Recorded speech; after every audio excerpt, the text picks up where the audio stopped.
Crimen y castigo, de Fyodor Dostoyevsky.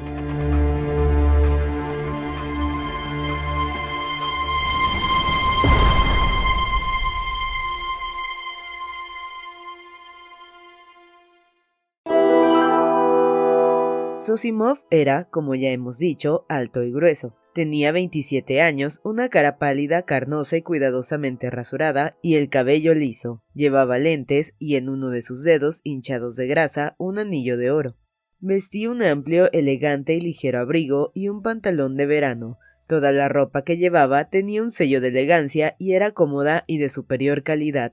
Su camisa era de una blancura irreprochable y la cadena de su reloj gruesa y maciza. En sus maneras había cierta flemática lentitud y una desenvoltura que parecía afectada. Ejercía una tenaz vigilancia sobre sí mismo, pero su presunción hallaba a cada momento el modo de delatarse.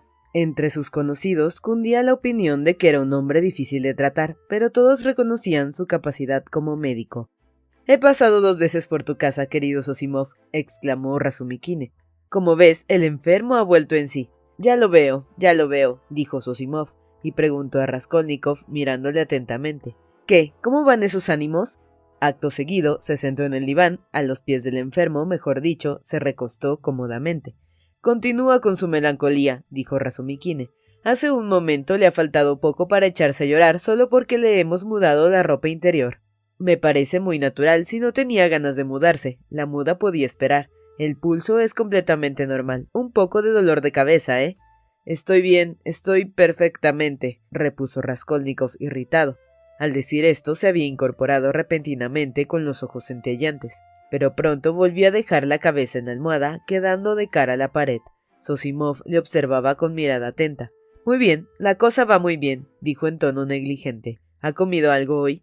Razumikine le explicó lo que había comido y le preguntó qué se le podía dar. «Eso tiene poca importancia. Té, sopa, nada de setas ni de cohombros, por supuesto, ni carnes fuertes». Cambió una mirada con Razumikine y continuó. «Pero como ya he dicho, eso tiene poca importancia.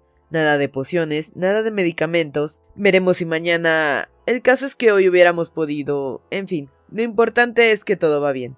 «Mañana por la tarde me lo llevaré a dar un paseo», dijo Razumikine. «Iremos por los jardines de Yusupov y luego al Palacio de Cristal. Tal vez mañana no convenga todavía...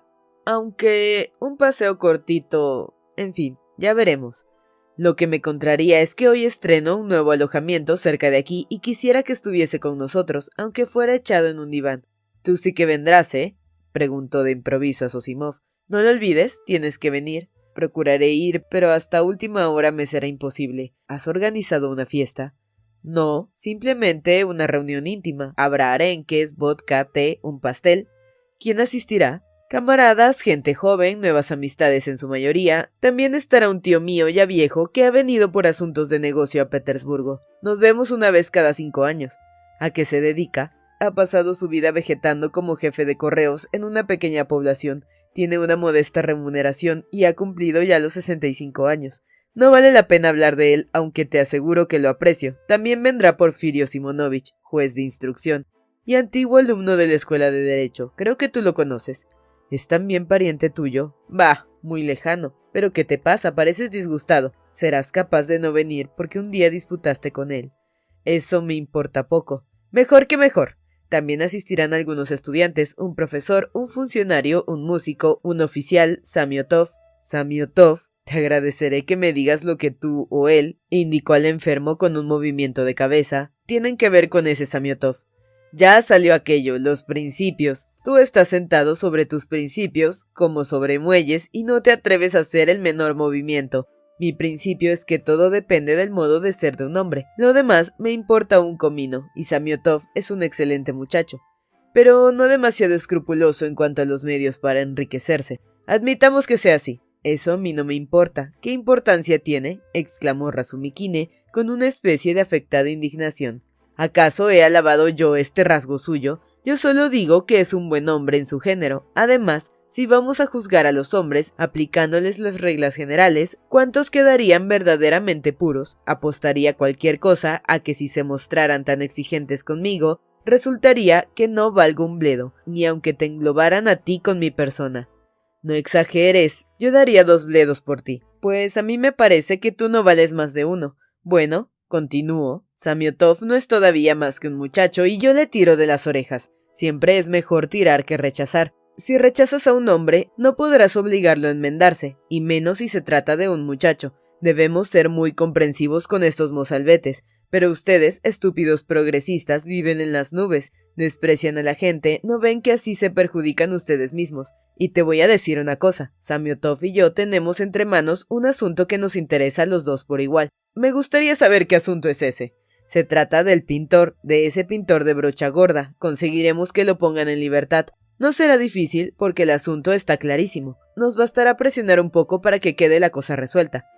No sé a qué pintor te refieres. No, es posible que no te haya hablado de esto. Se trata de la muerte de la vieja usurera. Hay un pintor mezclado en el suceso. Ya tenía noticias de ese asunto. Me enteré por los periódicos. Por eso solo me interesó hasta cierto punto. Bueno, explícame. También asesinaron a Lisbeth, dijo de pronto Anastasia dirigiéndose a Raskolnikov. Se había quedado en la habitación, apoyada en la pared, escuchando el diálogo. «¿Lisbeth?», murmuró Raskolnikov con voz apenas perceptible. «Sí, Lisbeth, la vendedora de ropas usadas. ¿No la conocías? Venía a esta casa, incluso arregló una de tus camisas». Raskolnikov se volvió hacia la pared.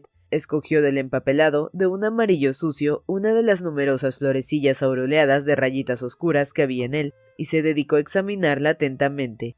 Observó los pétalos, cuántos había, y todos los trazados, hasta los menores dentículos de la corola. Sus miembros se entumecían, pero él no hacía el menor movimiento. Su mirada permanecía obstinadamente fija en la menuda flor. «Bueno, ¿qué me estabas diciendo de ese pintor?», preguntó Zosimov, interrumpiendo con viva impaciencia la palabrería de Anastasia, que suspiró y se detuvo. «Que se sospecha que es el autor del asesinato», dijo Razumikine acalorado.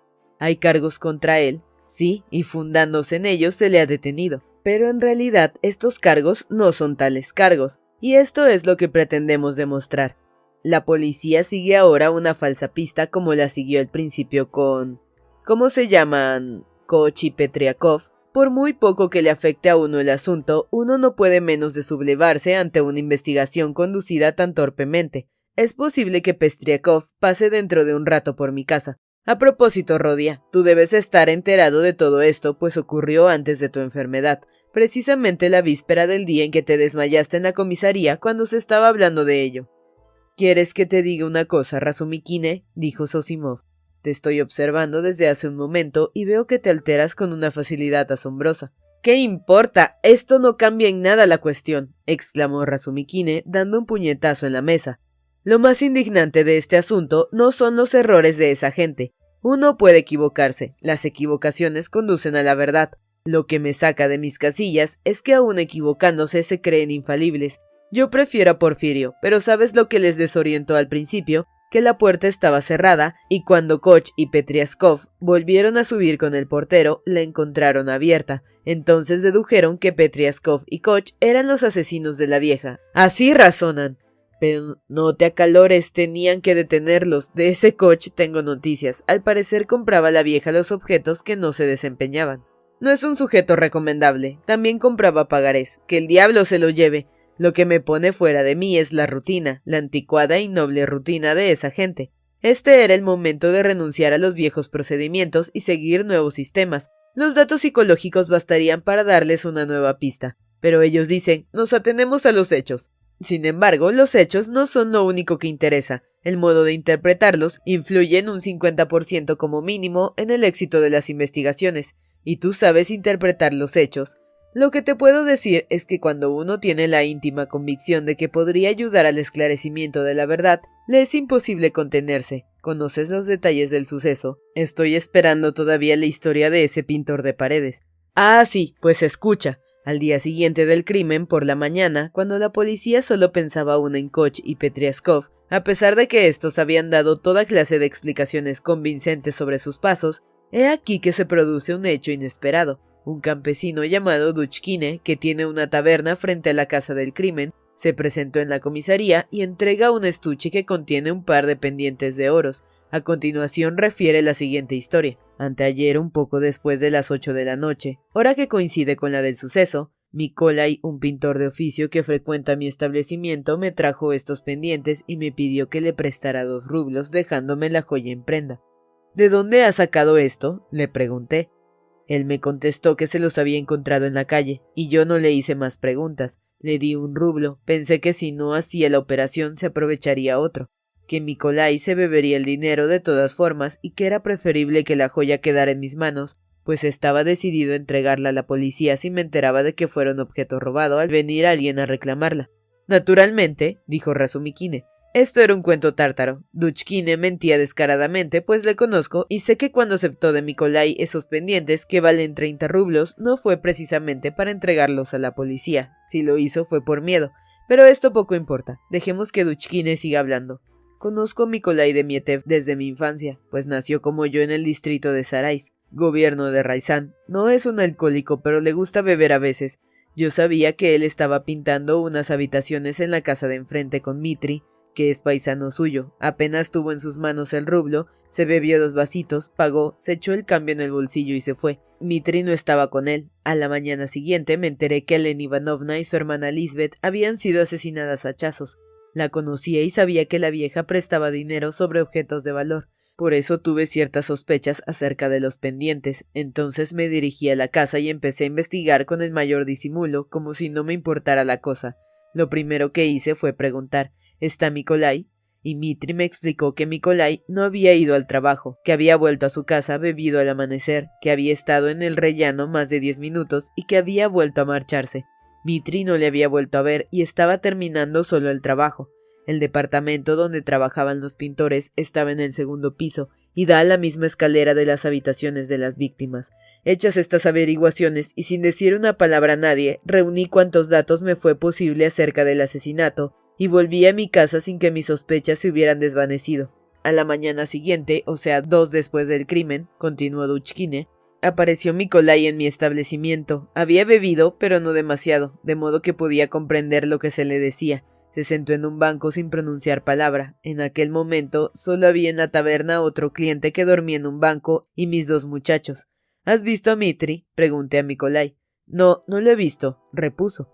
Entonces, ¿no has venido por aquí? No, no he venido desde anteayer. ¿Dónde has pasado la noche? En las arenas en casa de Kolomensky. Entonces le pregunté: ¿de dónde sacaste los pendientes que me trajiste antenoche? Me los encontré en la acera, respondió con un tonillo sarcástico y sin mirarme. ¿Te has enterado de que aquella noche ocurrió tal y tal cosa en la casa donde trabajas? No, no sabía de eso. Había escuchado mis últimas palabras con los ojos muy abiertos. De pronto se pone blanco como la cal, toma su gorro, se levanta. Yo intento detenerle. Espera, Mikolai, ¿no quieres tomar nada? Y digo por señas a uno de mis muchachos que se sitúe en la puerta. Yo, entre tanto, salgo de detrás del mostrador, pero él adivina mis intenciones y se planta de un salto en la calle. Inmediatamente echa a correr y desaparece tras la primera esquina. Desde este momento ya no me cupo duda de que era culpable. Lo mismo creo yo, dijo Zosimov. Espera, escucha el final. Naturalmente la policía empezó a buscar a Mikolai por todas partes. Se detuvo a Duchkine y se registró su casa. En la vivienda de Mitri y en casa de los Kolomensky no quedó nada por mirar y revolver. Al fin, anteayer, se detuvo a Mikolai en una posada próxima a la barrera. Al llegar a la posada, Mikolai se había quitado una cruz de plata que colgaba de su cuello y la había entregado al dueño de la posada para que se la cambiara por vodka. Se le dio la bebida. Unos minutos después, una campesina que volvía de ordeñar las vacas vio en una cochera vecina, mirando por una rendija, a un hombre que evidentemente iba a ahorcarse. Había colgado una cuerda del techo y después de hacer un nudo corredizo en el otro extremo, se había subido a un montón de leña y se disponía a pasar la cabeza por el nudo corredizo. La mujer empezó a gritar con todas sus fuerzas y acudió gente. «Vaya unos pasatiempos que te buscas. Llévenme a la comisaría, allí contaré todo». Se atendió su demanda y se le condujo a la comisaría correspondiente, que es la de nuestro barrio. Enseguida empezó el interrogatorio de rigor. «¿Quién es usted y qué edad tiene? Tengo 22 años y soy, etcétera». Pregunta: «Mientras trabajaba usted con Mitri en la casa, ¿no vio a nadie a la escalera a tal hora?» Respuesta: «Subía y bajaba bastante gente, pero yo no me fijé en nadie». «¿Y no oyó usted ningún ruido?» «No oí nada en particular». «¿Sabía usted que tal día y a tal hora mataron y desvalijaron a la vieja del 4.º piso y a su hermana?» «No lo sabía en absoluto. Me dijo Anastasio Pavlovich anteayer en su taberna». «¿De dónde sacó los pendientes?» Me los encontré en la calle. ¿Por qué no fue a trabajar al día siguiente con su compañero Mitri? Tenía ganas de divertirme. ¿A dónde fue? De un lado a otro. ¿Por qué huyó usted de la taberna de Duchkine? Tenía miedo. ¿De qué? De que me condenaran. ¿Cómo explica usted ese temor si tenía la conciencia tranquila? Aunque parezca mentira, Zosimov, continuó Razumikine, se le hizo esta pregunta y con estas mismas palabras, lo sé de buena fuente. ¿Qué te parece? Dime, ¿qué te parece? Las pruebas son abrumadoras.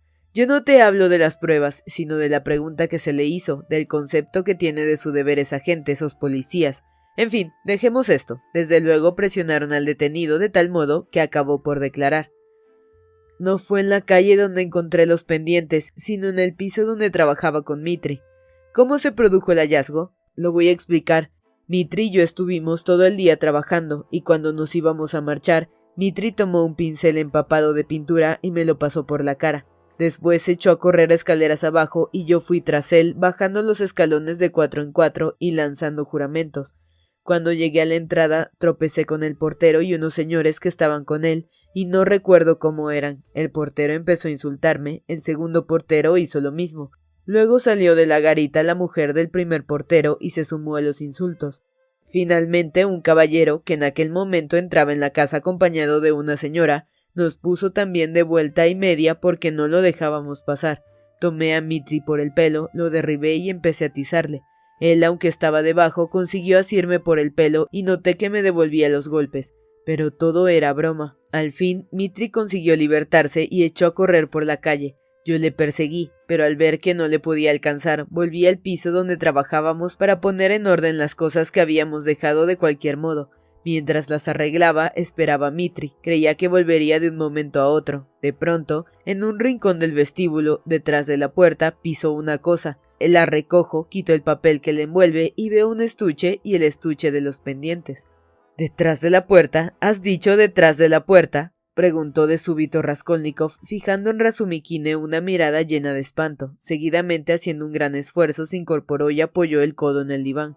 Sí, ¿y qué? ¿Por qué te pones así? ¿Qué te ha pasado? Preguntó Razumikine levantándose de su asiento.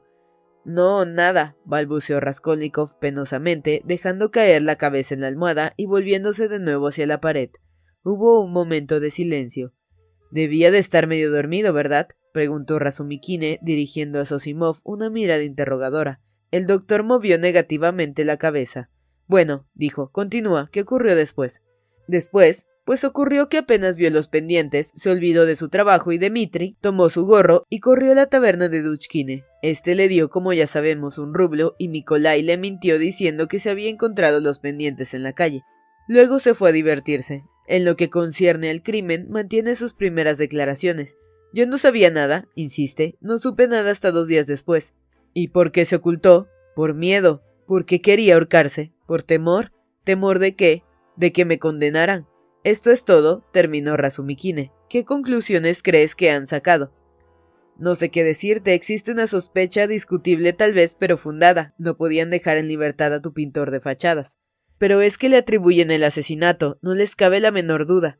Óyeme, no te acalores, has de convenir que si el día y la hora del crimen, unos pendientes que estaban en el arca de la víctima pasaron a manos de Nicolás, es natural que se le pregunte cómo se los procuró. Es un detalle importante para la instrucción del sumario. ¿Que cómo se los procuró? Exclamó Razumikine. Pero es posible que tú, doctor en medicina, y por lo tanto más obligado que nadie a estudiar la naturaleza humana y que has podido profundizar en ellas gracias a tu profesión, no hayas comprendido el carácter de Nicolás basándote en los datos que te he dado. Es posible que no estés convencido de que sus declaraciones en los interrogatorios que ha sufrido son la pura verdad. Los pendientes llegaron a sus manos exactamente como él ha dicho, pisó el estuche y los recogió. Podrá decir la pura verdad, pero él mismo ha reconocido que mintió la primera vez. Oye, escúchame con atención. El portero Koch, Petriaskov, el segundo portero, la mujer del primero, otra mujer que estaba en aquel momento en la portería con la portera, el consejero Krukov, que acababa de bajar de un coche y entraba en la casa con una dama tomada de su brazo.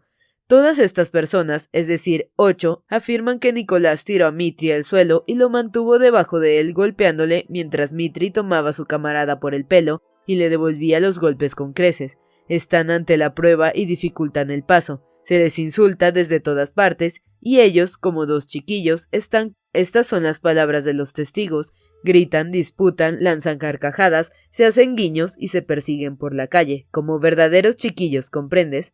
Ten en cuenta que arriba hay 2 cadáveres que todavía conservan calor en el cuerpo. Sí, calor, no estaban todavía fríos cuando los encontraron. Supongamos que los autores del crimen son los pintores, o que solo lo ha cometido Nicolás, y que han robado forzando la cerradura del arca o simplemente participado en el robo. Ahora, admitido esto, permíteme una pregunta. ¿Se puede concebir la indiferencia, la tranquilidad de espíritu que demuestran esos gritos, esas risas, esa riña infantil en personas que acaban de cometer un crimen y están ante la misma casa en que lo han cometido? ¿Es esta conducta comparable con el hacha, la sangre, la astucia criminal y la prudencia que forzosamente han de acompañar semejante acto? 5 o 10 minutos después de haber cometido el asesinato, no puede haber transcurrido más tiempo, ya que los cuerpos no se han enfriado todavía. Salen del piso, dejando la puerta abierta, y aún sabiendo que sube gente a casa de la vieja, se ponen a juguetear ante la puerta de la casa, en vez de huir a toda prisa, y ríen y llaman la atención de la gente, cosa que confirman 8 testigos. ¡Qué absurdo! Sin duda todo esto es extraño, incluso parece imposible, pero... No hay pero que valga. Yo reconozco que el hecho de que se encontraran los pendientes en manos de Nicolás, poco después de cometerse el crimen, constituye un grave cargo contra él. Sin embargo, este hecho queda explicado de un modo plausible en las declaraciones del acusado y por lo tanto es discutible. Además, hay que tener en cuenta los hechos que son favorables a Nicolás, y más aún cuando se dé el caso de que estos hechos están fuera de duda. ¿Tú qué crees, dado el carácter de nuestra jurisprudencia? ¿Son capaces los jueces de considerar que un hecho fundado únicamente en una imposibilidad psicológica, en un estado de alma, por decirlo así, puede aceptarse como indiscutible y suficiente para destruir todos los cargos materiales, sean cuales fueren? No, no lo admitirán jamás. Han encontrado el estuche en sus manos y él quería ahorcarse, cosa que a su juicio no habría ocurrido si él no se hubiera sentido culpable. Esta es la cuestión fundamental. Esto es lo que me indigna, ¿comprendes?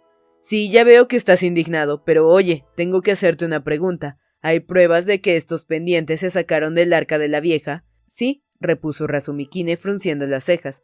Koch reconoció la joya y dijo quién la había empeñado. Esta persona confirmó que los pendientes le pertenecían. Lamentable. Otra pregunta. Nadie vio a Nicolás mientras Koch y Petriaskov subían al 4º piso, con lo que quedaría probada la coartada. Desgraciadamente nadie lo vio, repuso Razumikine malhumorado. Ni siquiera Koch y Petriaskov los vieron al subir. Claro que su testimonio no valdría ya gran cosa. Vimos, dicen, que el piso estaba abierto y nos pareció que trabajaban en él, pero no prestamos atención a este detalle y no podríamos decir si los pintores estaban o no allí en aquel momento. Así, la inculpabilidad de Nicolás descansa enteramente en las risas y en los golpes que cambió con su camarada. En fin, admitamos que esto constituye una prueba importante en su favor. Pero dime, ¿cómo puedes explicar el proceso del hallazgo de los pendientes si admites que el acusado dice la verdad? O sea, que los encontró en el departamento donde trabajaba. ¿Que cómo puedo explicarlo? Del modo más sencillo. La cosa está perfectamente clara. Por lo menos, el camino que hay que seguir para llegar a la verdad se nos muestra con toda claridad, y es precisamente esa joya la que lo indica. Los pendientes se le cayeron al verdadero culpable. Este estaba arriba en el piso de la vieja, mientras Koch y Petriaskov llamaban a la puerta. Koch cometió la tontería de bajar a la entrada poco después de su compañero. Entonces el asesino sale del piso y empieza a bajar la escalera, ya que no tiene otro camino para huir.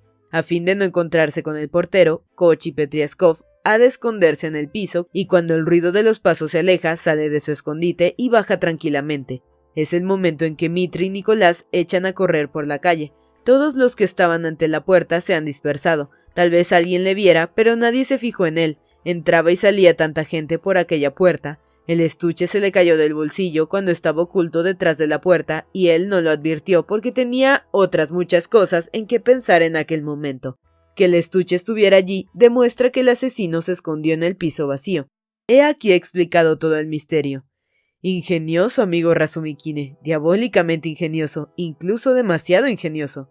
¿Por qué demasiado? Porque todo es tan perfecto, porque los detalles están tan bien trabados que uno cree hallarse ante una obra teatral.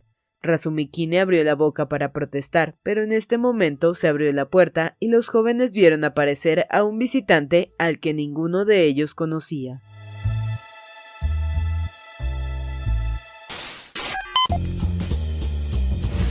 Capítulos todos los lunes, miércoles y viernes.